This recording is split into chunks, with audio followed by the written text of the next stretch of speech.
Okay, welcome to another episode of our weekly podcast. I'm Try to be Isaiah. weekly. Yeah, we're doing it weekly, not every day because that's overkill. But I'm here with a very with a special guest, um, Masp and Real Hustles. How are you guys doing? Good, man. I'm pretty good. I'm doing pretty good. Okay, so the topics we're going to talk about today is the sexy star versus Rosemary. Her response to Rosemary. We're going to get into GFW. We're going to get into moves in wrestling and a whole bunch of other stuff that you'll find out later. Okay, so which one do you want? Which topic you guys want to start with? How about GFW? Cool. Yeah, I got a lot. Okay. I got a lot to say about GFW. You know what? Work. You're gonna have to wait for me to get there because I got a lot to say, and y'all called me in, so I'm doing y'all a favor. They need to just close. You know, I get it. Wrestlers need work. Production crews, personalities, talent, agents, etc., etc. The office, they all need jobs. We all need jobs. You don't work, you don't eat. But you ever heard the definition of insanity? Trying the same shit over and over, expecting a different result. GFW is insane. Yes. Yeah. That couldn't say it any better than that.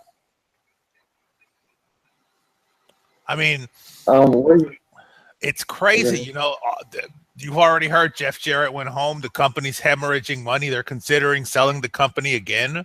What was that about? Why did they take Jarrett off? They haven't said yet because they just said it was personal reasons. I haven't spoken to my source about it, but I'm definitely going to, and I'll have a follow-up, even if we have to do a little short video later on, but I'm going to try to get to the bottom of it. Yeah, that'd be nice.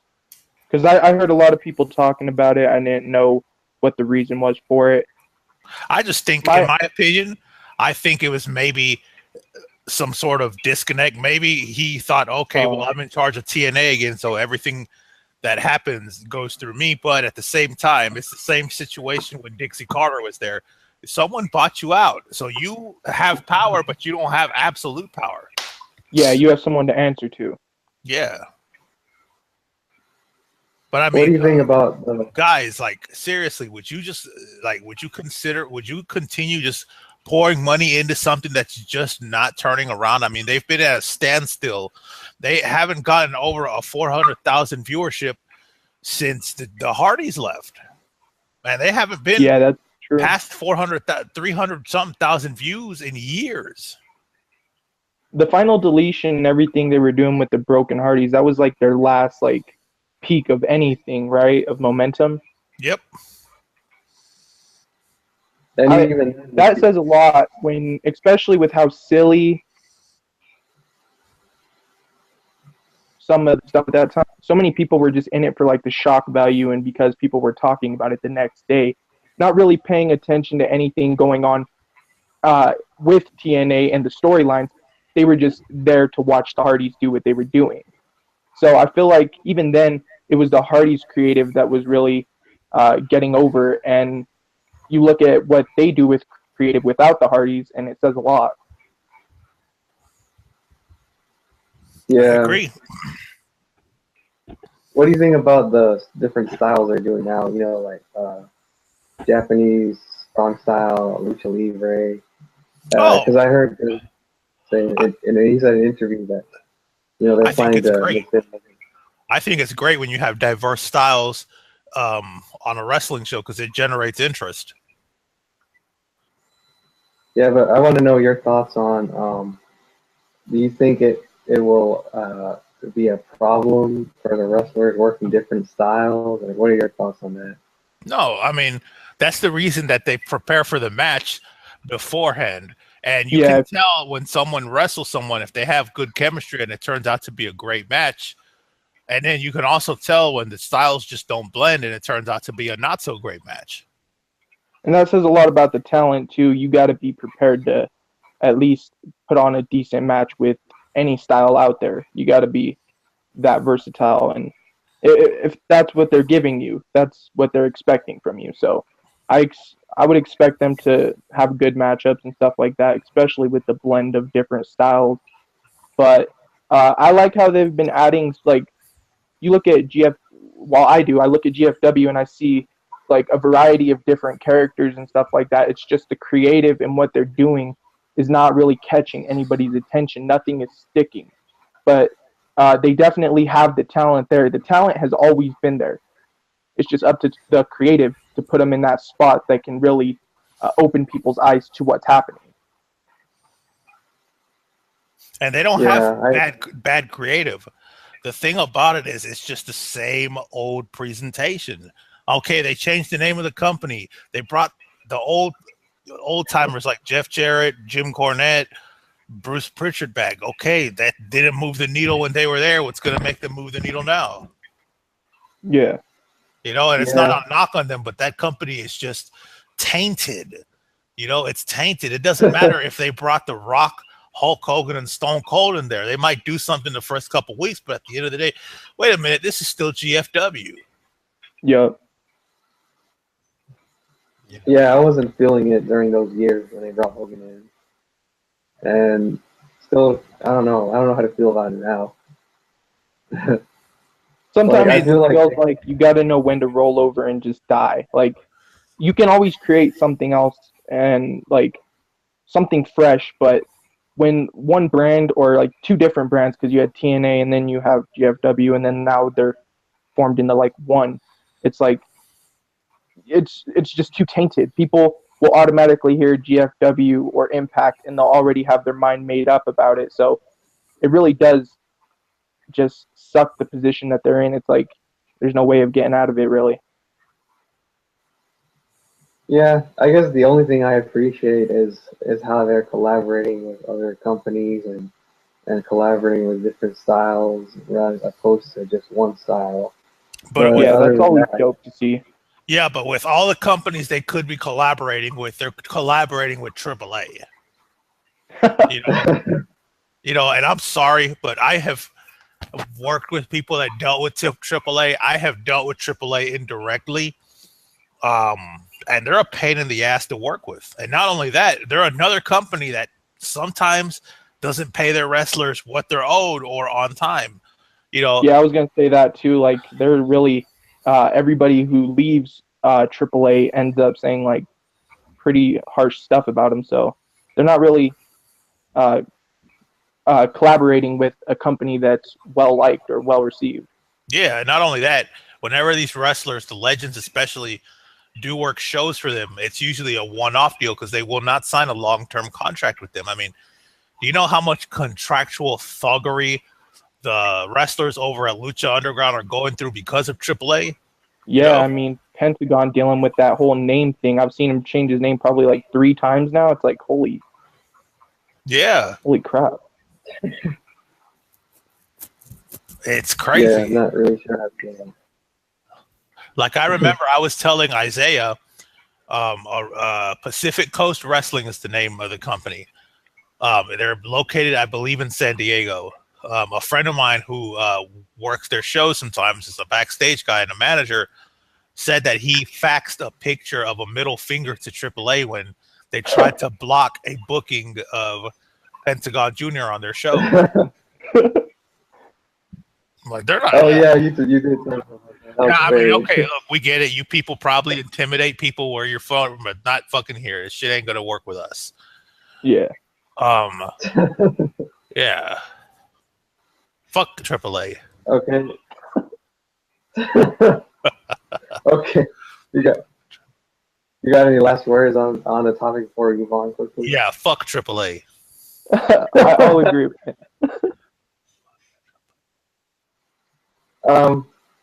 Okay, I think with the Japanese strong style, I think it might be a problem because I don't know, because some wrestlers, they like to hit hard and others don't. Okay, bro, I got 2 words for you when it comes to Strong style. Dynamite Kid. Look where he was when he wrestled for New Japan, and look where he is now.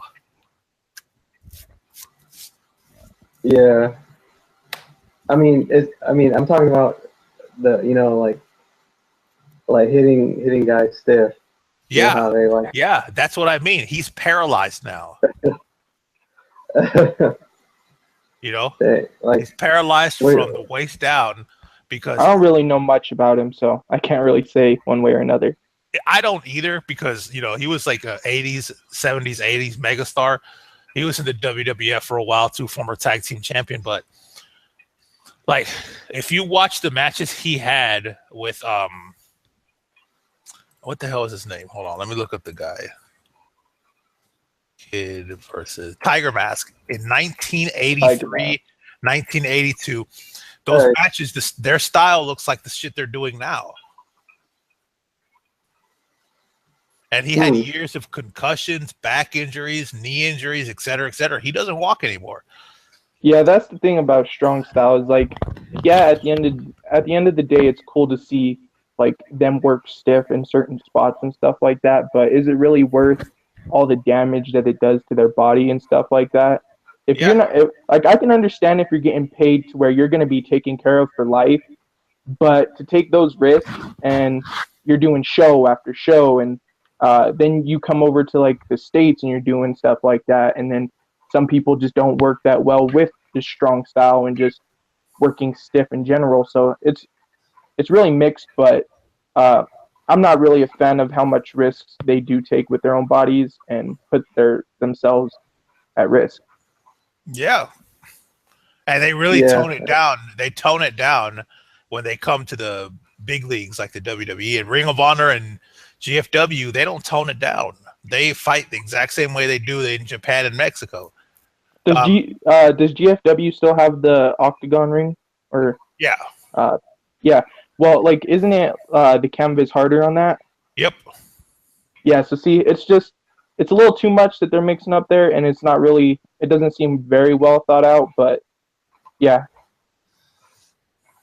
Yeah, exactly. I don't know if any of you saw the Cruiserweight Classic, but they were doing insane things during that match. I'm surprised WWE allowed a lot of that stuff. Some of the moves they would not allow on the main roster. Oh, hell yeah. I think it was more because it was on the WWE network and they didn't have to worry about, on USA or anything like that. Also, a lot of what they did in the Cruiserweight division, some of it was well done and a lot of it wasn't. If you saw that one match where Sean Maluda went to go like do some sort of like handstand, like backflip out of the ring, and he almost like smacked his head on the steps when he like jumped out of the ring. It was pretty crazy. I mean, look, they were doing things like the burning hammer. I don't know if you've ever seen that move, but they would never ever allow that on the WWE television. And I don't think it's USA Network so much because I don't think they know the difference between a freaking pile driver and the pile driver tool. But at the same time, if these guys get signed, they're going to be working a lot because the WWE has their schedule. Yeah. Their schedule is the toughest one because they're always on the road. It was worse back then. And then the company with the second worst schedule is New Japan. That's crazy. I mean, you would think these companies with so much talent that even sits on the sidelines, that they'd be able to do all this stuff without making wrestlers work double time, just hurting their bodies, and then expecting them to wrestle the next night or something like that. It's insane. And not only that, these wrestlers, no wrestler that's a full-time performer, full-time worker is 100% at all times. The only time they get 100% was they have some time off. Other than that, crazy. All these guys, you can only imagine what these injuries they have. And you can tell when a wrestler's not 100%, it seems like their performance just slows down more and more each week. That means that, hey, you know what? We need some time to give this guy some time off to heal. Yeah. Yeah. And speaking of that, I was reading this article the other day about how this Japanese wrestler, he took a super kick to the head and he had brain damage as a result, and he had to retire because of that. So I read that, I was like, dang. Didn't someone just get paralyzed recently? I didn't hear anything I didn't hear about that. about that. I know that someone got messed up and they Wow. thought his career was going to be over in New Japan. And Yeah, like someone just got paralyzed over there.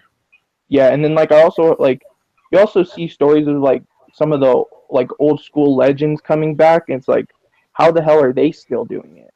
And they're like old as like really old. I don't see how they can keep coming back and doing that style. It's just insane to me. I don't have no idea.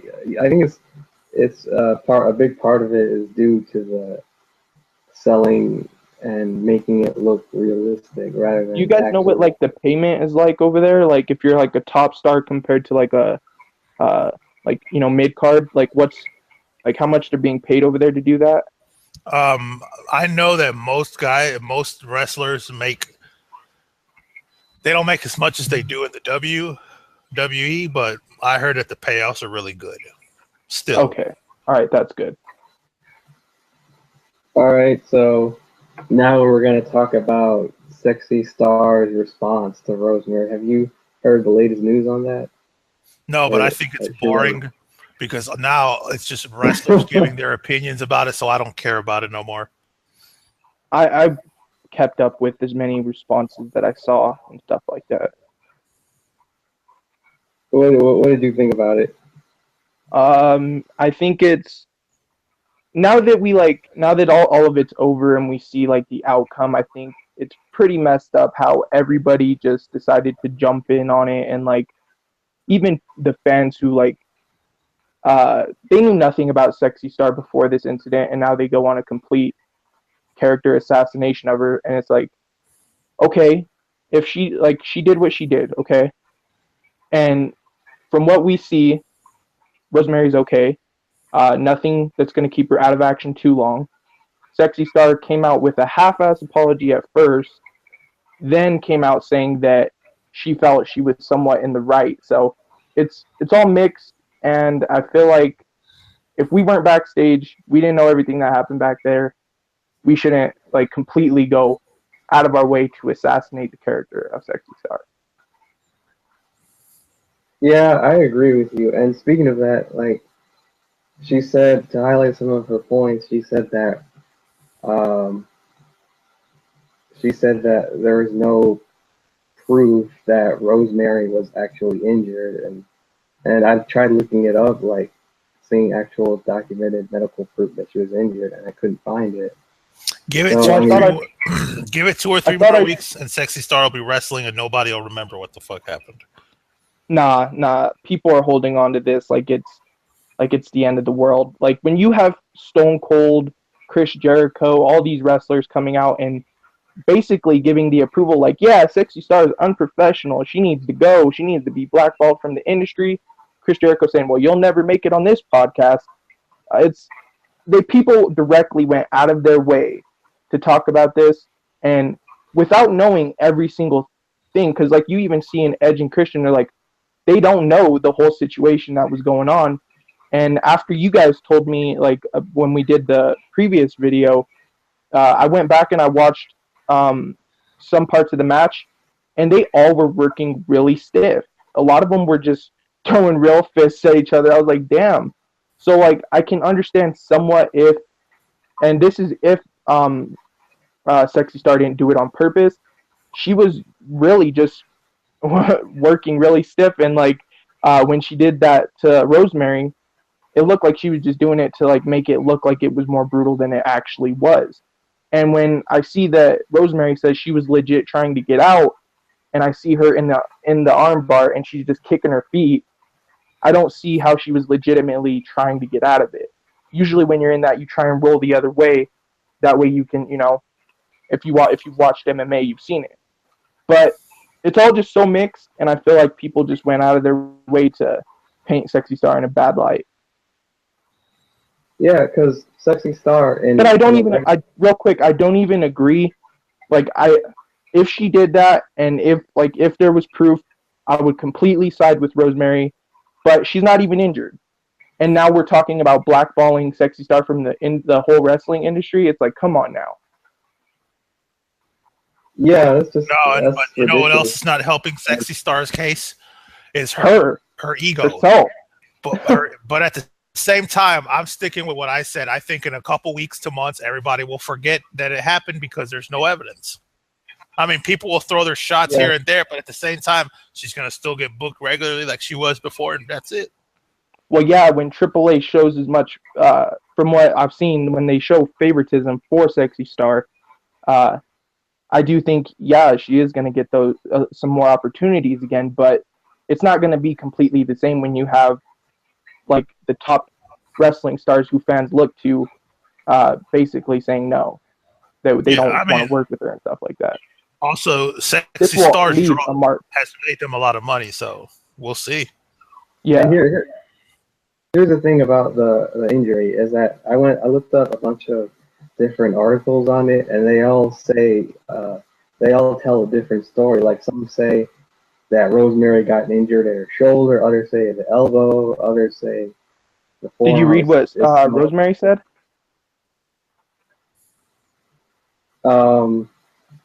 Yeah, I did. The latest thing that I saw from her was like something like, my injury is thankfully less severe than anticipated, and it like strained tricep / bicep with swelling around the area.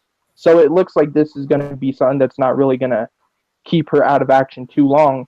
And now Sexy Star was stripped of her title.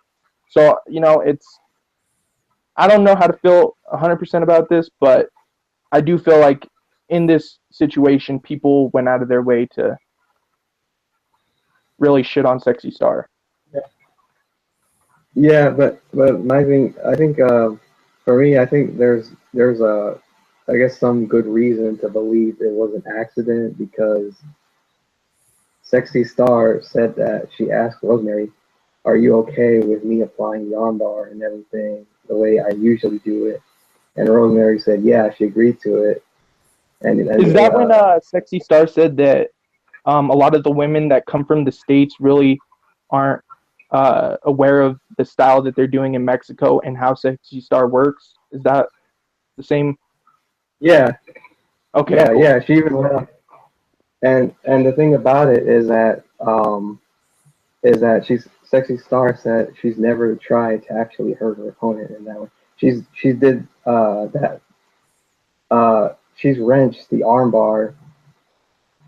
Back to what Mill was saying, though, like it's like it's so hard to believe what Sexy Star says, though, because she's kind of contradicted her story a few times in this whole situation. So it really is just so hard to know what the actual truth is behind this situation. Because I mean, if you look at remember that match she had with Mariposa at Lucha Underground, the No Mas match. You remember that? Oh yeah, definitely. Remember the armbar she applied? That looked really brutal, but there was no injury there. And I've seen her apply the armbar before, and she's wrenched it the same exact way and no injury.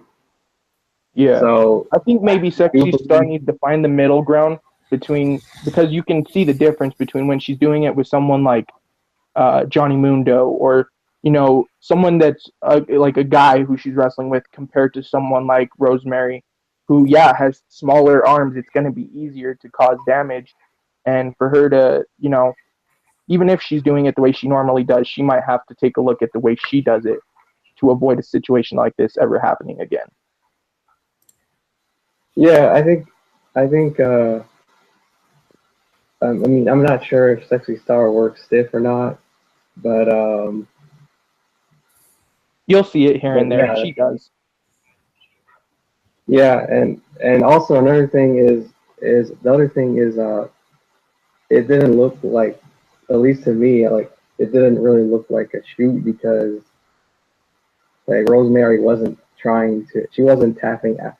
I mean, she was tapping out on the mat, but she wasn't tapping on Sexy's leg or anything like that. And if I'm correct, in Brazilian Jiu-Jitsu, martial art, you're supposed to tap your opponent's body part or whatever to keep them from breaking your arm or something like that. So I think Rosemary probably wasn't aware of that. So that's why she had her arm. I mean, I'm not saying it's her fault, but I think it was more along the lines of she didn't know how to work with Sexy Star. Yeah, that's probably. I get what you're saying. It's kind of like she should have made it way more clear that it was a shoot if it really was. You know, it's like she wouldn't just be tapping out on the canvas. She would be really going crazy trying to get out of that any way that she possibly could. And what you see in the video really doesn't show that. But at the same time, who knows what was really happening? Yeah, and another thing I wanted to highlight from her interview. I'll post the links to the interviews she did in the description below. But she also said that that she actually talked to her trainer and asked him, "Is there anything wrong? Do you see anything wrong here?" And he said no, there wasn't anything wrong. Like he did not see any violent force or anything like that applied. So, and honestly, I didn't see it either. Like in the video, I mean, so I mean, it's I mean, that's why I think there's good reason to believe that it was an accident, even though I think the media sort of blew it out of proportion. And yeah, a lot of people spoke before they knew all the information that was going on. Yeah, and throughout this situation, I'm gonna just stay 50-50 with the whole if it was a shoot or not, because honestly, I wasn't there, and there's so many things that happen in the ring, outside of the ring, that we just don't know about. And who knows, maybe it was just working stiff. Maybe it was Sexy Star just wanting it to look more brutal than it actually was, her doing it the normal way that she does it. And maybe Rosemary just wasn't used to that, and maybe she, or maybe she really did go out of her way to try and injure her. But to come to that conclusion and say this is what happened and this is what happened and this person should be blackballed from the industry, it's like, nah, I'm not with that. I guarantee you, if it was the other way around, if it was Rosemary injuring Sexy Star, I guarantee you the outrage would not have been as bad. That's just my opinion. Yeah, but why is that, though? The reason I say that is because since it's an American company, and then there's the foreign company, that's just what I think. Oh, okay. I don't disagree. I just don't really know why it would be like that. Mm-hmm. Yeah, and also since Sexy Star is a much bigger name than Rosemary, that's another thing that really didn't help. Yeah. And since Rosemary's kind of a nobody compared to her, that's another reason I think that. And it also kind of feels like there were some people sitting on the sidelines just waiting for. Race has nothing to do with it. It's just where the companies are located. That's all I'm saying. Yeah, but like what you said earlier, though, people have their own criticism of AAA. I feel like so many people have wanted to see stars from Lucha Underground not really succeed, or not succeed as much as others, and they get some sort of unnecessary hate just because of what they're doing in a different promotion. It feels like some people because what you had said in the previous video when we talked about this is that Sexy Star hasn't really been the easiest to work with over in AAA, and that she has quite an attitude with her. So I feel like a lot of people were waiting for something like this, especially after the Taya incident. Yeah. Yeah. What Taya incident? I don't remember this. I think from what I heard is that Vampiro didn't inform Taya or something about losing the title, or maybe. Do you know anything about this, Isaiah? I don't want to speak and get it wrong. okay, basically what happened was Sexy Star was out of wrestling. She was boxing, and Taya had won the title, I think, and but when Sexy Star came back, that's when Vampiro he didn't know what to do because Sexy Star was, well, as I heard, she was playing backstage politics. So what he did was he basically um, lied to Taya, saying she was scheduled for a match when she wasn't. Then he said she no showed, so he gave the title to Sexy Star, and that's what pretty much happened. And then it just Yeah, see, I got like different articles about it that like didn't even like inform me on that. I thought it was that Sexy Star returned. They just wanted to put the belt on her and take it off Taya, so they stripped her of the belt because of a chokehold or something like that she had done like months before she even won it. yeah. So it's like what, that makes no sense. And it like if if people think that Sexy Star was trying to work her, like trying to get the title from backstage politics, it's like, well, when you look at AAA and what they've done with Sexy Star and how people claim favoritism, would she even need to be, politicking behind the scenes, and did she really need to go out of her way to try and get the title from Taya, or would they have just given it to her? Yeah, I mean, I've said it before. I mean, I think backstage politics, it's a part of the wrestling business, and it's not going to go anyway anytime soon. And I mean, Sexy Star pretty much did what she needed to do, and I mean, whether it's right or wrong, I don't know. I mean, I don't think it's wrong as long as you know if, as long as you know your worth and you know that you actually deserve the title, Yeah. then you know. But as far as, I mean, I don't know if I don't know how many fans Taya has over Sexy Star, but it seems like AAA values Sexy Star more than they do Taya. Well, I mean, wouldn't they kind of have every right to, when you look at the star that Sexy Star is in Mexico? Like, is Taya on her level in as far as being in Mexico and with the Mexican, audience?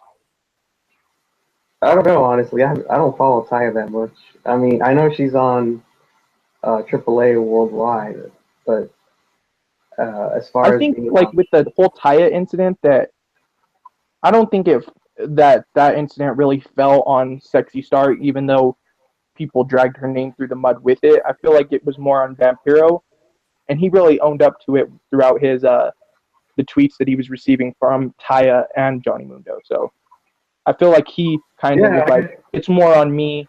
Yes, maybe I am not handling this the most professional way, but each day I'm trying to do better in my job.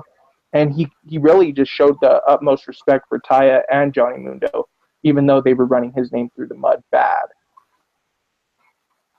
yeah, I think if anybody, that's why I respect it for that because he actually owned up to it. Like, think of all the people who did crap and they didn't own up to it. Like, Yeah. but as far as that situation goes, I think um, if anybody should have, if they were to be mad at anybody, it should have been uh, AAA or whoever was backstage. But even Yeah. then, like, Vampiro owned up to it, so that was the end of that. But Yeah. did you hear the news about Sexy Star retiring? And I thought she was retired, and then this whole incident happened. I was like, what's going on?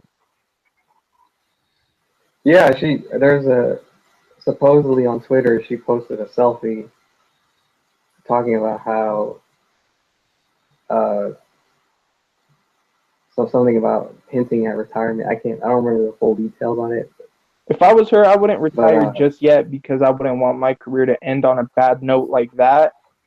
I would try and, work a little bit longer, try and earn some respect, and try and just try and work off that situation, and try and get people to forget about it as best as you can, because as long as that's like the talk about Sexy Star, it's gonna suck if she retires in that way. Yeah, it really and it really is. And the other thing I don't really agree with is all the hate mail and the fans cyberbullying her. Like, come on now, that's just over.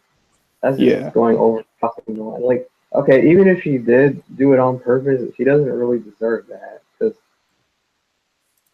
she even said that her husband and her, I don't know, her family is suffering from it. Well, yeah, so, but I think, didn't her sister end up talking about it? Yeah, she did.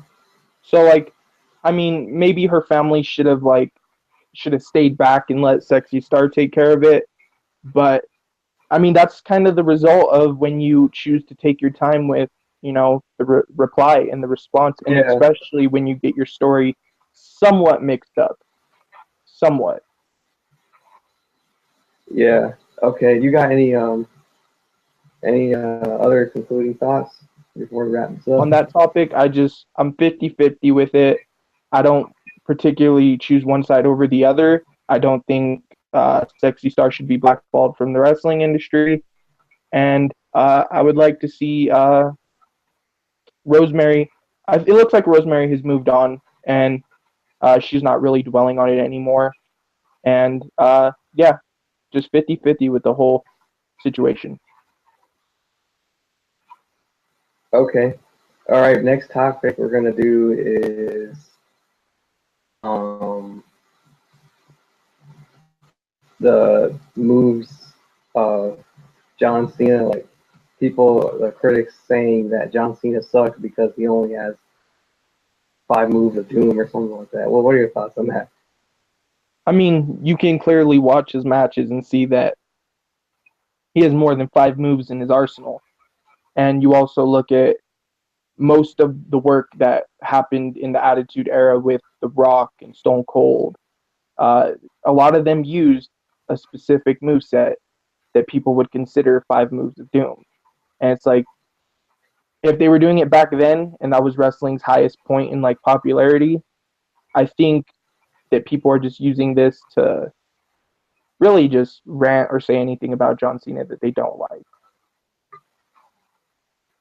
Yeah, here's my biggest problem with that argument. Like, he sucks because he has 5 moves. It's like, you only need 5 moves. Like, you don't need 1,000 moves in one match. Like, well, I wouldn't say you need only 5 moves, but you should at least have those 5 moves in your arsenal that you can, break out at any particular moment. And I feel like that's what makes a moveset, is you have those specific moves that you use, and they're yours. It's you make it your own, and that's what makes the character stand out.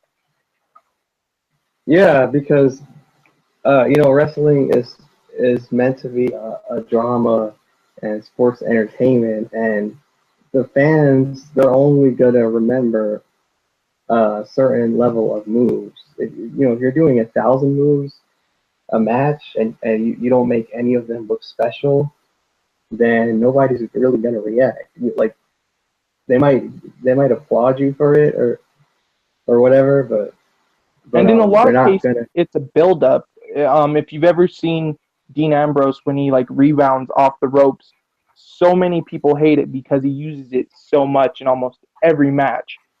But when they see him, if you go back and you watch Dean Ambrose versus John Cena versus AJ Styles, when they make the cool sequences and just of them hitting each other and one person going and then the next person going, and then Dean Ambrose whips out the rebound off the ropes, people totally marked out for it. So it was a thing where he's been building up that move over time, making sure, every person at Raw sees it this week and the week after and stuff like that, building up to a match where he used it in a way that really got people to pop. Yeah, and I think that's what sets the legends apart from the normal wrestlers is that they make the finisher look dramatic as possible, like the Undertaker. And what's more impressive is how they make the finisher somehow connect with their characters, like like the Tombstone driver. Like, oh my goodness, did you see the match he had with? I'm pretty sure you saw the match he had with Shawn Michaels and both of them. Oh my goodness, that was one of my favorite matches of all time, man. Like, see, that right there is an example of a finisher that just means something, because the Undertaker spent most of his career, basically killing guys with a tombstone pile driver, Yeah. And what makes it more exciting is that he builds up the anticipation towards it. Yeah, man. I mean, like, freaking, like, 20 So years of just, like, destroying people at WrestleMania, and you have Shawn Michaels, the person who's, like, one of the best at selling. He's gonna get you over huge alone. So you add Undertaker to it and the streak and stuff like that. Like, and when you see the tombstone, like when he hits the tombstone, everybody's like anticipating for the 3 count. So when you got a move like that and people are that invested into someone's move, finisher, or moveset, it's just a great thing to see. Hell yeah, man! And you saw the part when freaking Triple H, like, he was dominating him at a WrestleMania, and then he freaking does the pedigree, and I'm like, oh crap, and then just like the countdown begins, like 1, 2, I'm back, guys. And then the Undertaker kicks out, and I'm like, I was like, the Undertaker kicked out. Oh my god, he's not human. He's a Superman. That's so great. When you got a match that can make you pop like that, it makes you feel like back in the old days when you were a kid watching it, and there's no better feeling. I know, right? And that's what, like, when he kicked out of that freaking move, all the fans were like standing up. They were all shocked and everything, and it was just really emotional. And really, that's just all that matters. It's making a move memorable. It's not, doing all this. It's not necessarily. I mean, the athleticism is great and all, but it's like, if you don't know how to tell a story to it, how to have a story to it, and actually, legit know how to use the move, then it's not really gonna have the same impact. I agree. And going back to John Cena, I mean, his moves are memorable. Like, like the FU and the SCFU is hilarious. Especially when he applies it, it just looks so real. It looks mad painful too, and one of the things that I think is really respectable, though, is also how he'll try new things. He really will. He'll, like, even though people hated when he did the springboard stunner, he was trying something new. People said that he only had these 5 moves, and as soon as he goes to incorporate something else, people are like, "No, you do it terribly. We don't want to see you do that." So it's like, if you spend all day listening to the fans, you're just gonna get a mixed bag of opinions that aren't really gonna help you. And John Cena's proven that what he does and the things that do stick and the things that don't, he makes it work, and it turns out for the best. Yeah, and there's wrestlers who have, like, I think Goldberg. Look at him; he has like 2 moves, and he's still, well, that's because, like, most of his matches, he only needed 2 moves. Yeah, that's the hilarious thing about it, is that all these fans talk about how you need like 10 moves or over 100 moves. And it's like, no, you don't. Like, look at Goldberg. He only used like bringing like one move every maybe two, maybe three. Yeah, and so many Like, casuals that try and get into like the wrestling conversation on the move sets and stuff like that, they don't really know that Bill Goldberg is like a big fan of MMA, so he knows other stuff, but it's not what's needed from him when he steps in the ring. yeah, yeah, and it just goes back to my point of rest.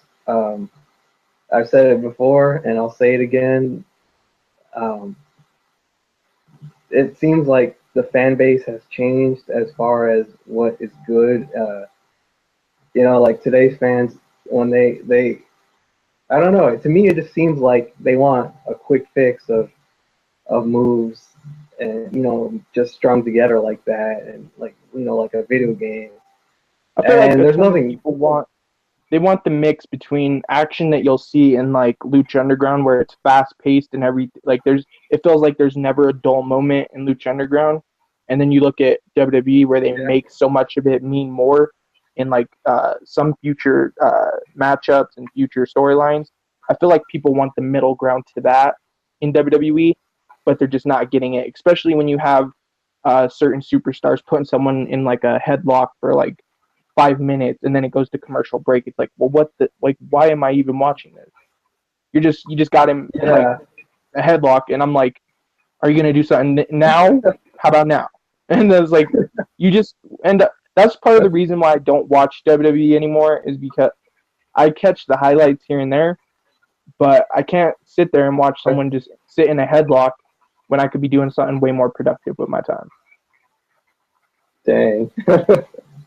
Yeah, and that's an interest. You bring up an interesting point because it seems like now it just seems like today's fans want more more high flying athleticism, faster paced But a lot of wrestling. them really don't. If you look at the success that Braun Strowman, Brock Lesnar, uh, that these big guys are having, and like you even starting to see people like Nia Jax get fans to get behind her.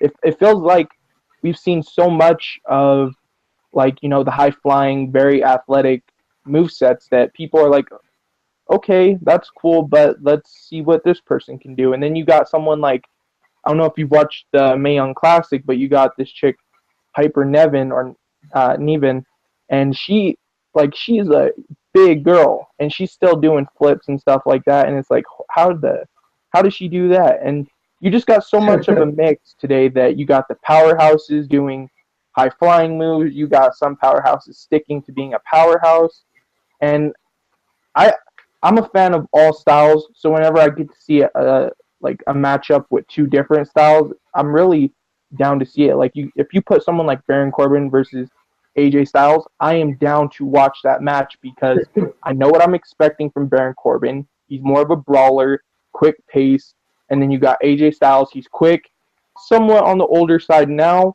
high flying, very smart in the ring, very technical.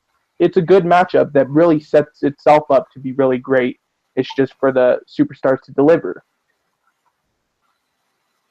Yeah, and AJ Styles is hella talented. Like I saw Yeah, his matches in freaking TNA and ROH here and there, and the dude he's even though I'm not a fan of his, he's one of the best high flyers in wrestling. yeah. What topic Probably are of we all on? time. We're on the moves, the Okay, moves and okay. wrestling. But I'm a fan of all types of wrestling. It doesn't matter the style, lucha libre, uh, Japanese, whatever. But to me, I feel like finishers and moves should actually have uh, a purpose behind it. It has to be special. To Yeah, look at, even in Lucha Underground, like notice how um, even though it's fast paced and they're doing high flying stuff, they still make the move special. Like King Cuerno, he'll do yeah. that gesture before he does the arrow from hell. Yeah, I love And how he makes sets that up. Yeah, same here.